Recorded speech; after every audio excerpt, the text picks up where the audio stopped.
Tere õhtust!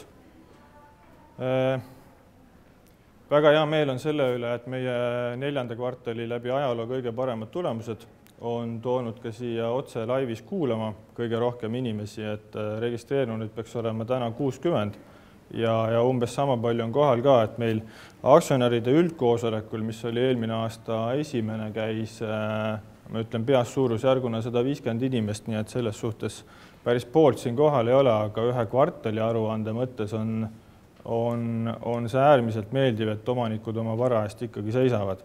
Et üldiselt Balti börsiettevõtete puhul on pigem tavapärane, et isegi üldkoosolekule nii palju inimesi ei tule. Nii et aitäh teile selle eest. Kuivõrd 4. kvartal võtab kokku ka tegelikult terve aasta, siis ma mõtlesin, et me anname teile täna natukene suurema sissevaate, õigem oleks öelda, et laiema sissevaate sellesse, kuidas meie näeme meid ümbritsevat keskkonda ehk mõned majandusnäitajad ja siis samamoodi slaid pangandusturu kohta ja siis võib-olla finantssektori tervise kohta üleüldiselt. Need 4 esimest slaidi on puhtalt LHV-st lähtuvalt tehtud, ehk me ei räägi majandusest tervikuna, vaid seda, et kuidas ta võiks mõjutada pangandust või meie kliente. Ja peale seda siis traditsiooniline. Ja jah, lõpetuseks ootaks siis elavat diskussiooni ja häid küsimusi. Aga hakkame peale, et ärikeskkonna, kui te taha ei kuule, siis andke käega märku, et ma proovin rääkida, aga sealt inimesed käivad osaliselt veel. Ärikeskkonna mõttes number 1 on muidugi see, et kuidas majandusel läheb ja praegu tundub, et läheb hästi. Ma ise ütleks selle kohta niimoodi, et me sellisest aktiivsest vindumise faasist, mis oli mõned aastad tagasi, kus Eesti selgelt kasvas alle potentsiaali, et me sellest oleme välja jõudnud ja täna ikkagi see 4% majanduskasv on suhteliselt tugev näitaja. Ja mis selle juures on võib-olla isegi olulisem, on see, et see majanduskasv on täna laiapõhjaline. See tähendab seda, et absoluutselt kõik majandussektorid kasvavad. Varasemalt see paariprotsendine kasv on alati tähendanud seda, et on terve rida sektorid, mis tegelikult hoopis kahanevad. Ehk see kasv on laiapõhjaline ja mis ta veel on, et ta koosneb kõigest olulisest, et seal on sees nii eksporti, investeeringuid, palgakasvu, tarbimist ja kõik on suhteliselt hästi tasakaalus. Seda öelduna siis majandus teadupärast on päris inertne, ehk kui mingi trend on pihta hakanud, siis mõnda aega ta kestab ka. Ehk need alustrendid on siin suhteliselt tugevad ja võib-olla sellist pigem tugevat kasvu vähemalt lähimateks kvartaliteks julgeks oodata küll. Nüüd Eesti puhul veel on oluline see, et eelarve on meil pigem tasakaalus, väliskaubandus või välistasakaal on ülejäägis ja avaliku sektori võlg on suhteliselt madal, ehk selliseid struktuurseid siseriiklikke riske Eestis on pigem vähe. Aga pole ka üllatav, et selle võrra rohkem oleme avatud välistele riskidele ja et kas need börsiturbulentsid just siia kohe välja jõuavad, aga seda, mis maailmas toimub, et Eestist peab suhteliselt tähelepanelikult vaatama. Selle võrra on võib-olla hea teada, et kõigi meie kaubanduspartnerite peamiste kaubanduspartnerite prognoose on viimasel ajal tõstetud.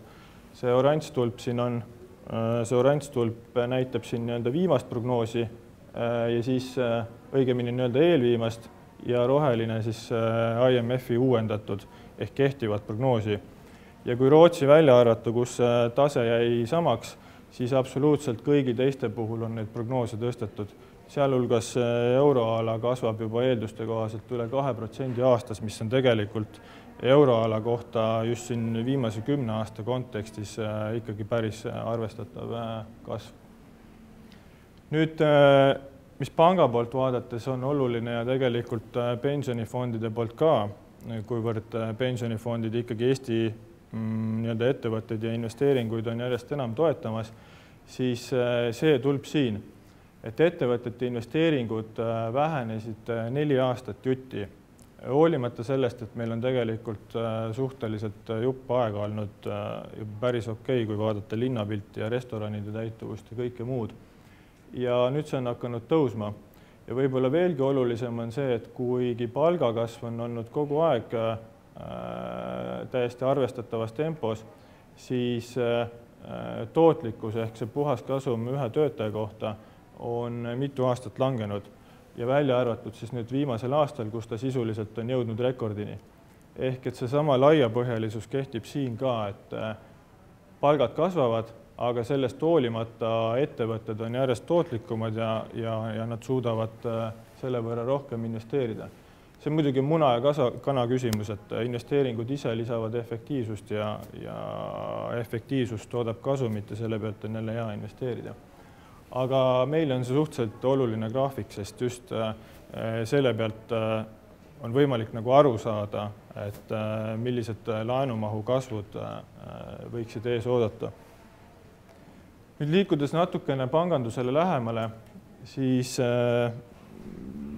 võib-olla nagu omaniku jaoks on hea teada, et mis see konkurents ja keskkond üldiselt on, et Balti pangandus on erinevates riikides suhteliselt sama suur, hoiustest finantseeritakse laenud ära, mis on ka loogiline, kuigi ta erinevate pankade lõikes ei pruugi ilmtingimata niimoodi olla, et väga mitmed istuvad ka emapanga finantseeringu otsas. Ja siin see, et Lätis on kokku 22 institutsiooni ja Leedus natukene vähem, et laias laastus need numbrid on ikkagi suhteliselt sarnased.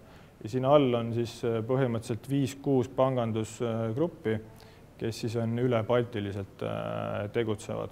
Ja suurimad kõikides riikides on Skandinaavia taustaga, kõigis 3 riigis, välja arvatud siis Lätis, kus suuruselt teine pank on kohalik. Ja see kasumi pool on olnud aastate lõikes suhteliselt stabiilne, aga mis ma siin välja tooksin, on ikkagi see, et Eesti, mis on see roheline, siis eelmise majanduslanguse ajal langes kahjumisse kõige vähem. Ja vähemalt mulle räägib see ikkagi krediidi kvaliteedi lugu.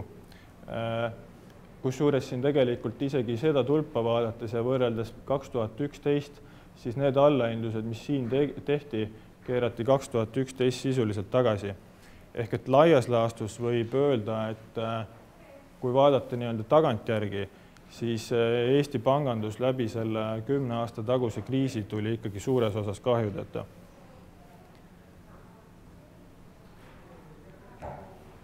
Ja viimane võib-olla keskkonnaslaid finantssektori tervise kohta, siis laenujääk on kasvanud kõikide laenuliikide raames, kuigi kõige vähem nende muude laenude osas kasvanud on ettevõtted ja eluasemelaenud. Ja miks see jõnks on siin? See jõnks on puhttehniline, et 2 panka viisid osa oma laenubilansist või laenuportfellist viisid emapankade bilanssi siis teistes riikides.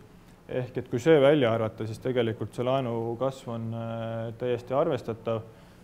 Pangad hea meelega laenu annavad ja võlgnevuste tase ta ei ole veel ajalooliselt madalamal tasemel, sest siin enne kriisi oli ta veel madalamal, aga üldiselt on igati heade numbritega tegemist. Ja seda enam, et kõik need pikaajalised võlgnevused sisuliselt on allahindlustega kaetud ka. Ehk et kui sealt tõesti probleeme tuleb, siis nende tarbeks on juba allahindlused moodustatud. Ja kui nüüd laenu ja hoiuse kasv panna ühele joonele, siis laenud on kasvanud, hoiused on kasvanud veel kiiremini ja võib-olla üks olulisemaid jooniseid, et kodumajapidamiste hoiuse ja laenude suhe, ehk kui palju on laenud hoiustega kaetud, ja sisuliselt see on lähenenud ühele. Ta päris 1 veel ei ole 0,9, aga laias laastus on laenud hoiustega kaetud. Seda muidugi ei saa 1 ühele võtta, sellepärast et see on agregeeritud number ja hoiused on natukene kontsentreerunud, et nad ei jagune ilmtingimata samamoodi. Küll aga ta näitab ta makrotasemel üht-teist. Ja intressimääradega, et Euribor on endiselt oma ajaloorekordite madalamatel tasemetel, eluasemelaenude intressimäär on ära stabiliseerunud, ettevõtete puhul on väike langustrend, aga suure tõenäosusega stabiliseerub see ka ära. Muidugi see on jällegi agregeeritud tase, et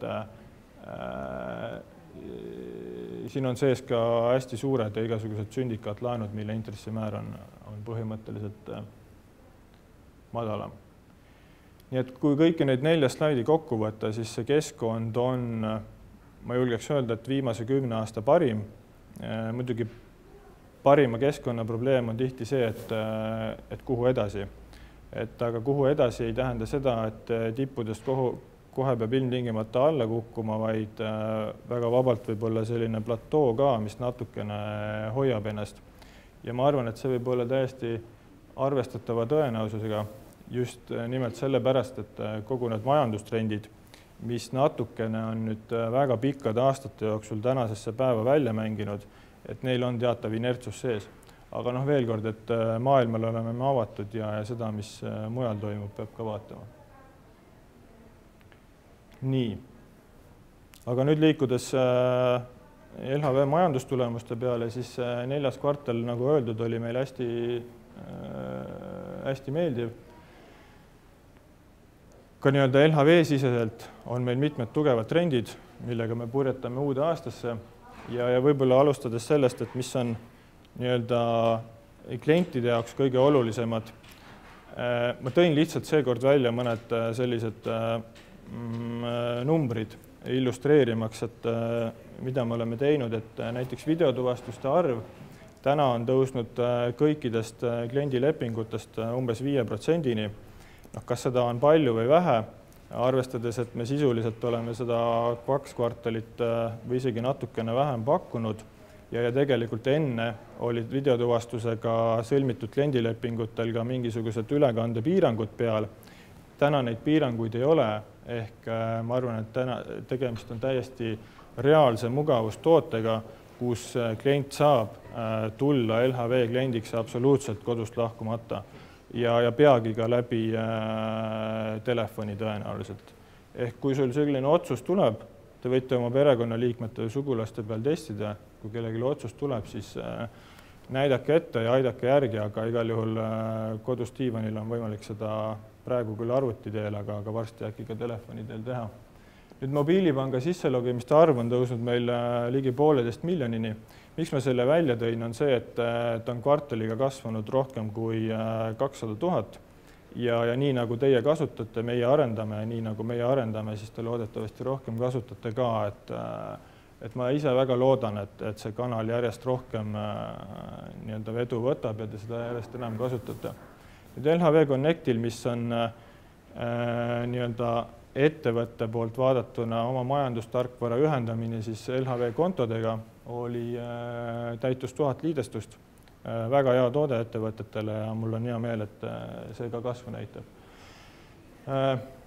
Kvartal lõppes rekorditega kõikides olulistes kohtades, laenud, hoiused, fondid, privaatpanganduse hallatavad varad, kliendid jõudsid rekordtasemeteni ja maksed ja kaarditehingud samamoodi, kusjuures hoiused ja laenud mitte ei jõudnud ainult kõige kõrgemate tasemetini, vaid ka kvartali jooksul kasvasid kõige enam.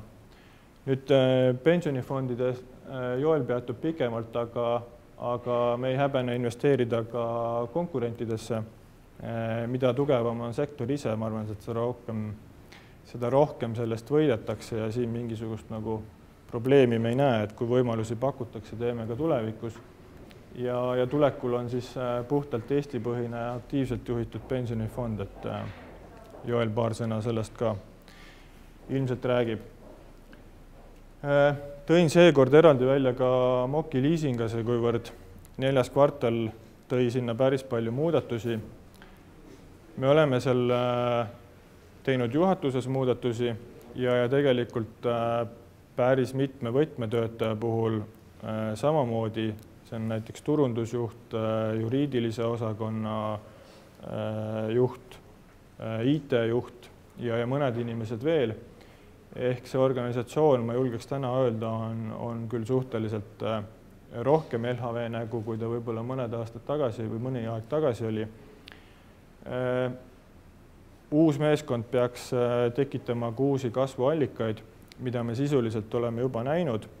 Ja meil kvartali laenumahu kasv oli seal umbes 12 miljonit eurot ja sisuliselt tuleb ta peamiselt ühest kohast. Me oleme sõlminud 3. ja 4. kvartali vahetuse paiku me sõlmisime lepingu Leedu ühe suurima telekomi operaatoriga, kes finantseerib siis seadmete müügil oma kliente.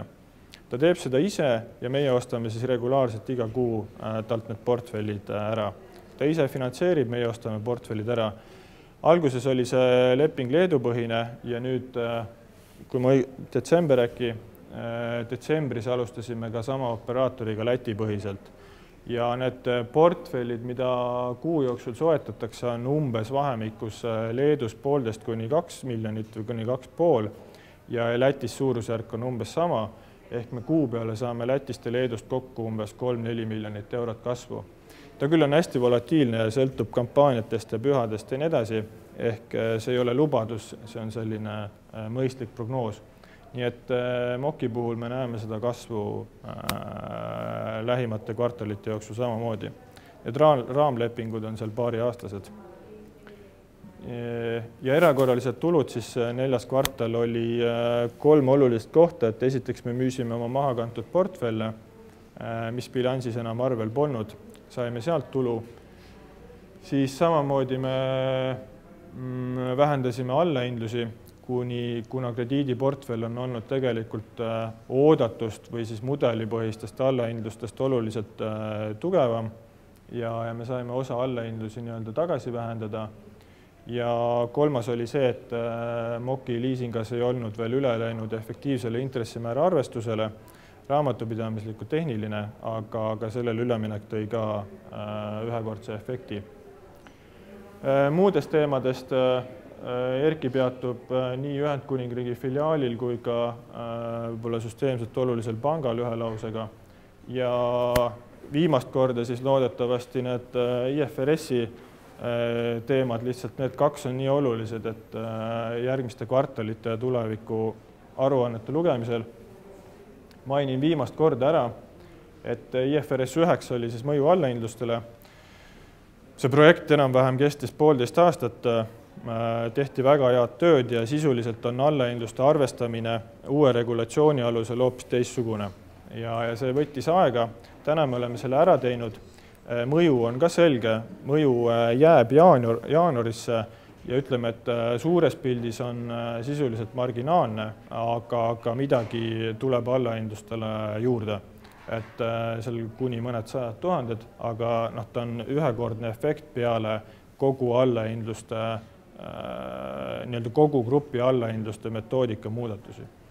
Ja siis IFRS 15 ehk varahalduse müügiga seotud kulude kapitaliseerimine ehk müük ei lähe enam kasumiaruandest läbi, läheb bilansis võetakse üles ja siis omakorda amortiseeritakse teisel kulureal kasumiaruandes.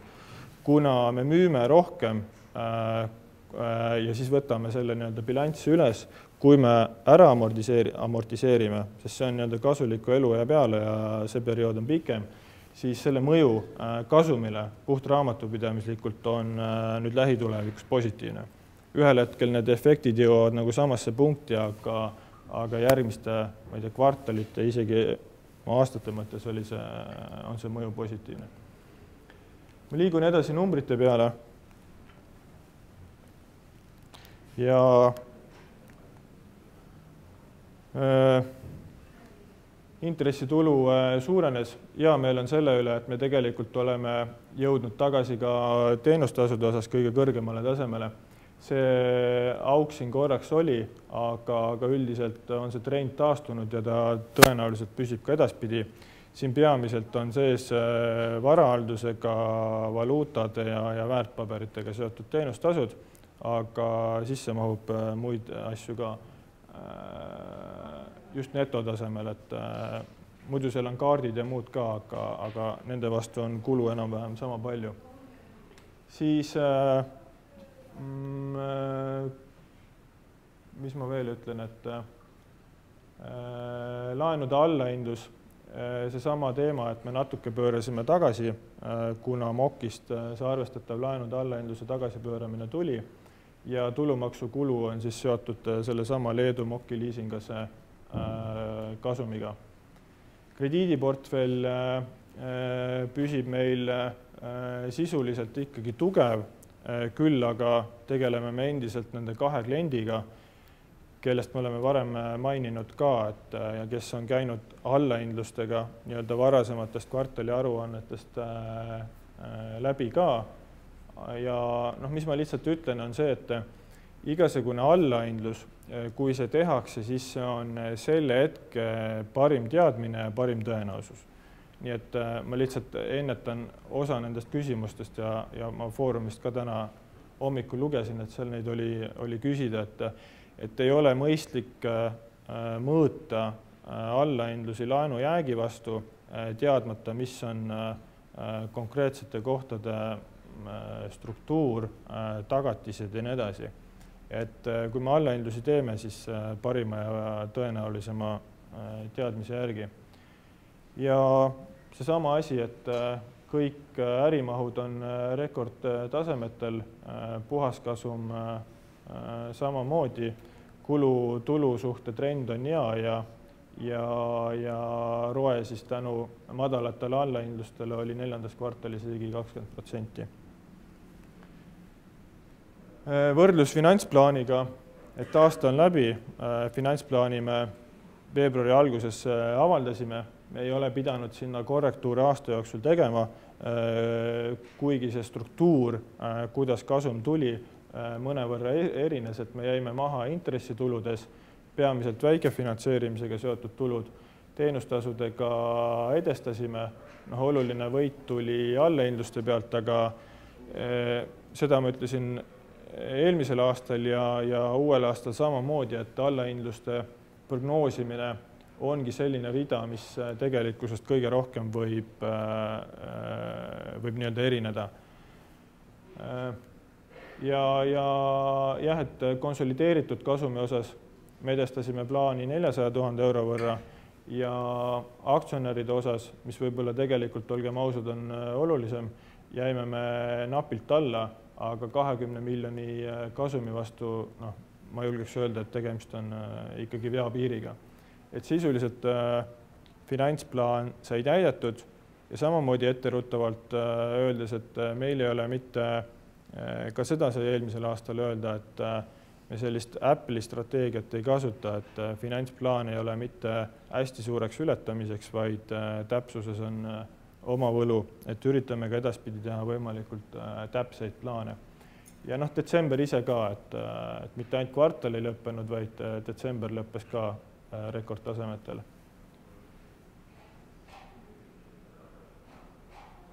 Nii, aga minu poolt on praegu kõik. Ma annan edasi järje Erkile, kes räägib pangast. Aitäh! Tere õhtust minu poolt ka.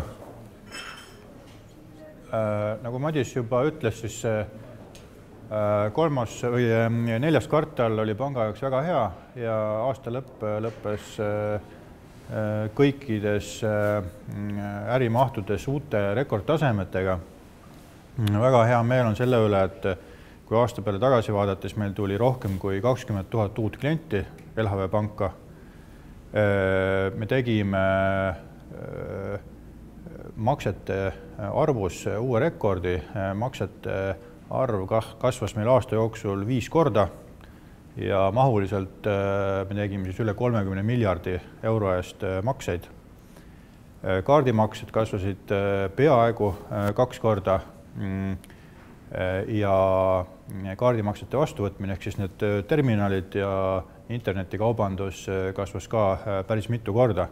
Et seal on meil kõige lihtsam kasvada, et see on kõige viimane toode, mis me nendest arveldustoodetest turule tõime. Ja elektroonilises kaubanduses meil on 40% turuosa juba, et hästi suur osa maksetest, mida meie Eesti ettevõtjad internetis vastu võtavad, võetakse siis meie lahenduste kaudu vastu. Ja ilmselt olete ka neid terminale juba väga paljudes poodides näinud, et kui me jätame välja mõned suuremad ketid, kuhu meil on hetkel veel raske oma terminalidega sisse saada, siis meie turuosa peaks olema kuskil 15% juures juba muudes kohtades, siis, kus makseid vastu saab võtta. Ja kõik see on lõpuks jõudnud ka nendes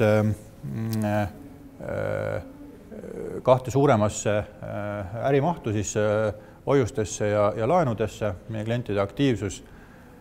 Aasta lõpus oli meil rohkem kui 1,5 miljardi eest hoiuseid ja see kasv üle 270 miljoni euro oli rekordiline. Sellest hästi suure osa, 150 miljonit eurot andis küll meie maksevahendajate valdkond ja seal tegutsevad 1-2 suuremat klienti. Aga kokkuvõttes üle 100 miljoni euro saada ka kvartali jooksul täiesti jaeklientidelt ja ettevõtetelt hoiuseid me ei ole sellist kasvu varem näinud. Kui seda 1,55 miljardit veel lahti võtta, siis sellest umbes 600 miljonit on hoiused, mis kuuluvad maksevahendajatele.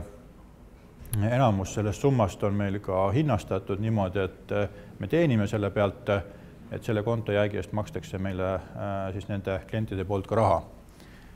Ja ligikaudu miljard on siis selline hoiuse baas, mida meil on võimalik kasutada väljalaenamiseks. Seda 600 miljonit me väljalaenamiseks kasutada ei saa, et see on meil hoitud siis 100% likviidsete vahenditena ehk üldiselt seisab Euroopa Keskpangas.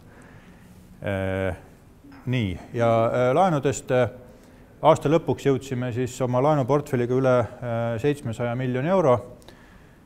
Jälle rekordiline kasv, üle 70 miljoni. Sellest, nagu ikka, suur enamus tuleb meil ettevõtete pangandusest. Siis eluasemelaenud aasta jooksul on üsna hästi käima läinud ja see on meie kasvu mõttes järgmine toode, kust meie laenuportfelli kasv täna tuleb. Kui selline intressi surve sellele ettevõtete laenuportfellile on ikkagi üsna suur, et kõik pangad siin Eestis on viimasel ajal aktiviseerunud ja me tunneme seda, et kõik tahavad raha pakkuda ettevõtetele, siis eluasemelaenudes on olukord natukene parem, et seal turg on võib-olla rahulikum, hinnastatakse mõistlikult. Täna me teeme kõiki oma eluasemelaenulepinguid sellisel turutasemel, et see on koht, kus täna on mõistlik olla ja kust on võimalik panga jaoks ka arvestatavat kasumit, tulu ja kasumit teenida. Ja siis kolmas koht, kuhu meil raha on läinud laenude mõttes, on olnud Moki Leasing, kes siis grupi oma ettevõttele finantseerimise pakkumine. Ja nagu Madis ütles, kui see portfell on siin üle 10 miljoni kasvanud, siis enamus sellest on meie enda finantseeritud, et ülejäänud osa tuleb siis Moki Leasingus enda kasumi arvelt.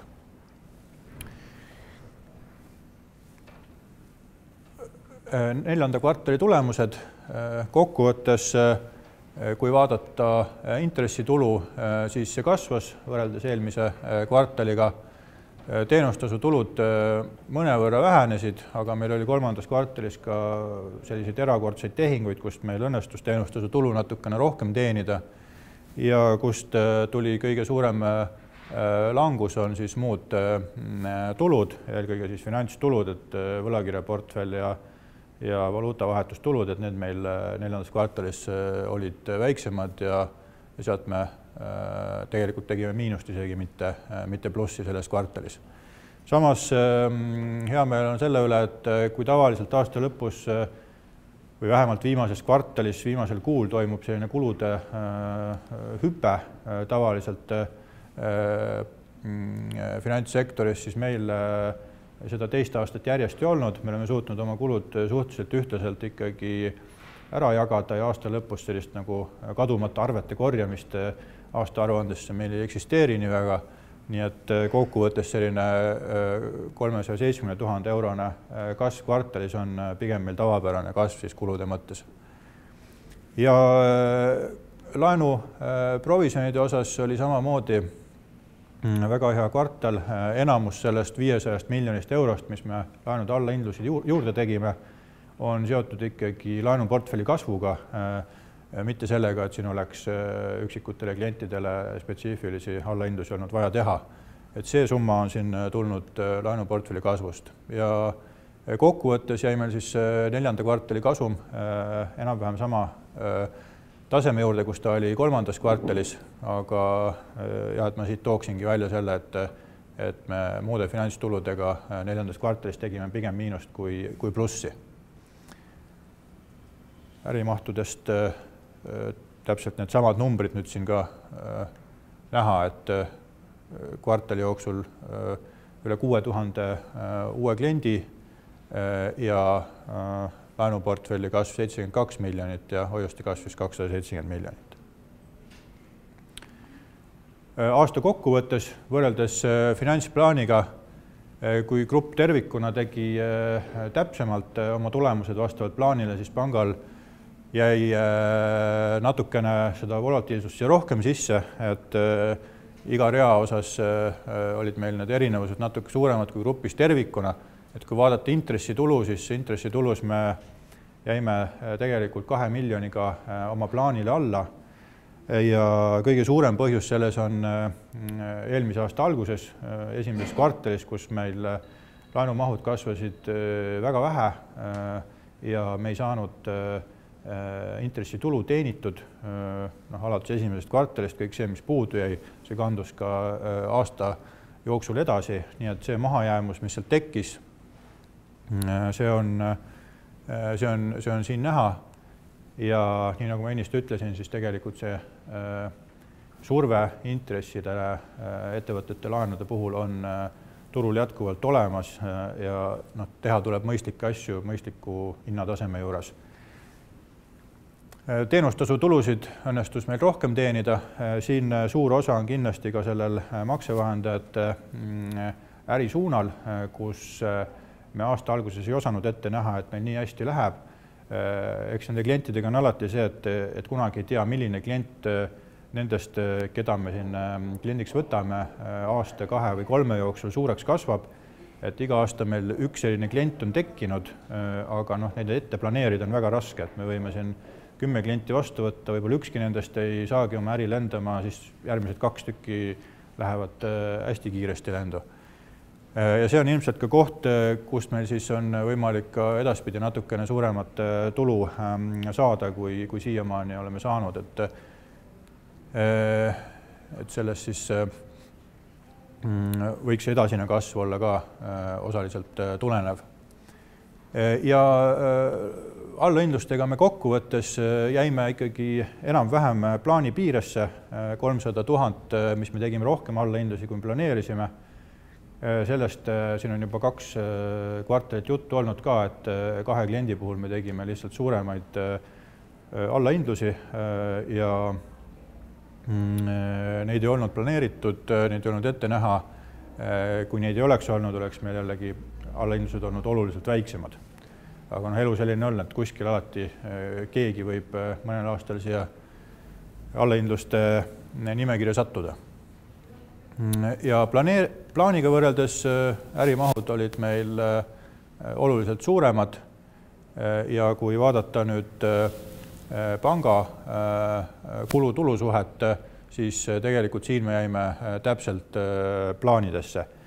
Nüüd tänu sellele, et panga laenuportfell kasvas hästi kiiresti, me pidime panka lisama grupi poolt natukene aktsiakapitali aasta teises pooles ja see vähendas meil panga kapitali tootlikkust, nii et kapitali tootluse mõttes me jäime pangas natukene oma plaanidele alla, aga ma usun, et see on tuleviku kasvu mõttes ikkagi hea äri, mida me oleme teinud, head laenud ja see tulu peaks siis kajastuma siin juba 2018 meie tulemustes.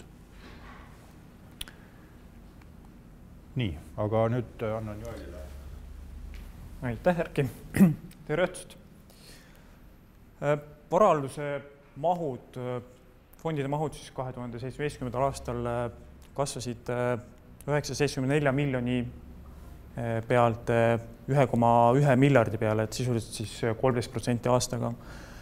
Ja kui meil aasta alguses siin esimene ja teine kvartal oli klientide arvus näha väikest langust seoses sellega, et turule tuli uus fondivalitseja, uus konkurent, siis aasta teine pool, 3. ja 4. kvartal oli meie klientide arv stabiilne, et liikusime külgsuunas. Kui vaadata fondide tootlusi, siin allgraafikul toodud, siis 10 aasta tootluste lõikes on LHV pensionifondid olnud tootluselt esimesed. Kui minna lühemaks perioodiks, siis 3 aasta tootluste lõikes oleme olnud ka esimesed 4 kategooriast 3, aga siis viimasel aastal 1 aasta tootlus vaates eelmise aasta tootlust, siis eelmine aasta me pidime konkurentidele tootluses alla vanduma. Ja põhjus oli siis selles, et meie pensionifondid olid globaalsetele turgudele väga tagasihoidlikult investeeritud, mida sisuliselt võib ka selle tumepunase aeglaselt siin tõusva joone järgi ka eeldada, et meie konkurendid olid oluliselt rohkem volatiilsetele globaalsetele börsidele investeeritud ja eelmine aasta siis kokkuvõttes aasta ikkagi tehti börsidel päris korralik tulemus. Viimased päevad või nädalad, võiks öelda päevad, on näidanud väga hästi seda globaalsete börside volatiilsust, et siin veebruari esimeste päevadel need fondid, kes on siis rohkem investeerinud globaalsetele börsidele, on päris tugevalt allapoole tulnud ja see vahe siis konkurentidega on nüüd oluliselt väiksemaks läinud või isegi meie kasuks läinud. Millele me eelmine aasta rohkem rõhku panime, olid Eesti-suunalised investeeringud. Me tegime neid 170 miljoni euro ulatuses positiivseid otsuseid. Kahtlemata Eesti-suunaliste investeeringute tegemine läheb edasi ka sel aastal, väga suure tõenäosusega ka järgmisel aastal ja nii edasi. Ja miks me seda raha Eestisse oleme paigutanud? Ühelt poolt, kui meie seda ei tee, siis kes teeb?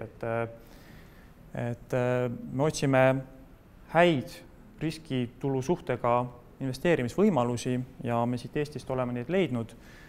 Nagu Madis ütles, siis me finantseerisime siin ka Baltikumi panku. Veel kord, et kui ei oleks teinud seda LHV pensionifondid, oleks seda teinud mõned teised. Et ma arvan, et me saime sealt väga head tehingud meie pensionifondi klientidele. Ja eelmise aasta lõpus siis tegime otsuse ka paigutada raha venture capitali fondidesse. Veidi rohkem kui 10 miljoni euro ulatuses oleme venture capitali fondide osas neid positiivseid investeerimisotsuseid teinud. Ja just 4. kvartal oli väga tihe Eesti-suunaliste investeeringute tegemisel. Selle aasta esimese poolaasta jooksul siis me tahame välja tuua uue pensionifondi, mille nimeks oleks LHV pensionifond Eesti 100 ja see 100 siis tähistab seda, et see fond investeerikski võimalusel siis 100% Eestisse. Me ei saa tagada seda, et tõepoolest on nii palju investeerimisvõimalusi Eestis juba täna olemas, et tõepoolest kohe täna oleks meil võimalus 100% Eestisse ära investeerida. Võib-olla on juba võimalik täna, võib-olla on võimalik 6 kuu pärast, võib-olla 12 kuu pärast, aga me oleme üpris kindlad, et fondi, mis siis investeerib valdava osa oma varadest Eestisse, võimalusel isegi siis kogu oma vara Eestisse, et selle me saame ära teha ja siis juba siin lähematel kuudel Eesti pensionifondide turule tuua. Ja ühelgi teisel meie konkurendil sellist fondi ei ole, et täiesti unikaalne, ainulaadne toode selles mõttes, et samas kui vaatame kuskile lähiriiki, siis Rootsi puhul näiteks seal on 10 fonde, pensionifonde, mis investeerivadki kogu oma vara kodumaale. Et nüüd on siis aeg ka Eestisse ära teha. Mis me siia slaidile tegelikult kirja ole pannud, on see, et tegelikult ka selle 2018. aasta esimeses pooles me tahame tuua turule ka pensioni mobiilirakenduse, millega me toome sellise imaginaarse raha, mis on siis inimeste poolt pensionifondidesse kogutud, inimesele endale lähemale. Et me selle pensioni mobiilirakendusega näitame sinna sisse lugedes, siis inimene näeb väga selgelt ära, mitu eurot ta sinna on kogunud ja lisaks sellele, et mitu eurot ta sinna on kogunud, ta näeb ära, milliseks igakuiseks pensioniks see transformeerub sel hetkel, kui ta siis pensionile läheb, palju ta hakkab saama pensioni esimesest sambast, teisest sambast ja kui siis on tehtud 3. sammast, siis ka 3. sambast. Et see loodetavasti muudab arusaamist pensionifondidest veidi lihtsamaks.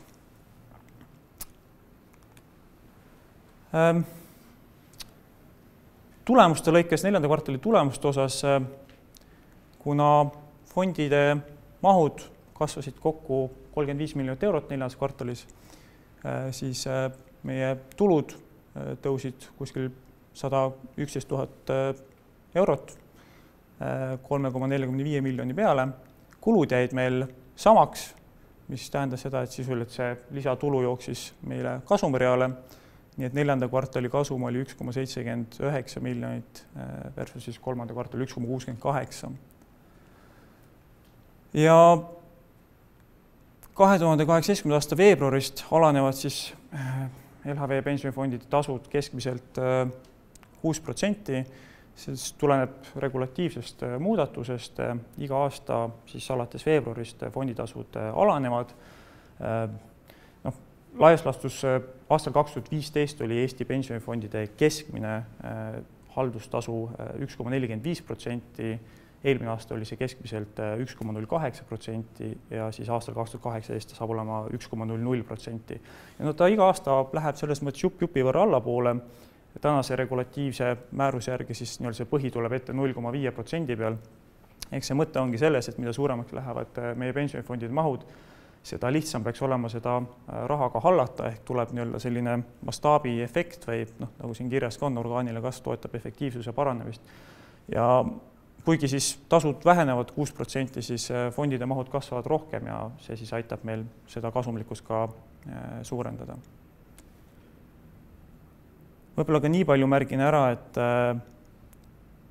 et LHV pensionifondid on siis uue tasude määruse mõttes kõik aktiivselt juhitud pensionifondid, mis tähendab seda, et see tasude alanemine toimub nii nagu vanasti, kui fondivalitseja mahud kasvavad 100 miljonit eurot, ehk siis kui me kasvame 1,1 miljardi pealt 1,2 miljardi peale näiteks, siis meie fondide poolt võetavad haldustasud langevad 10% võrra, ehk kui siis meie näiteks fonditasu oli 1% aastas, siis me peame seal 10% maha lahutama, jääb 0,9.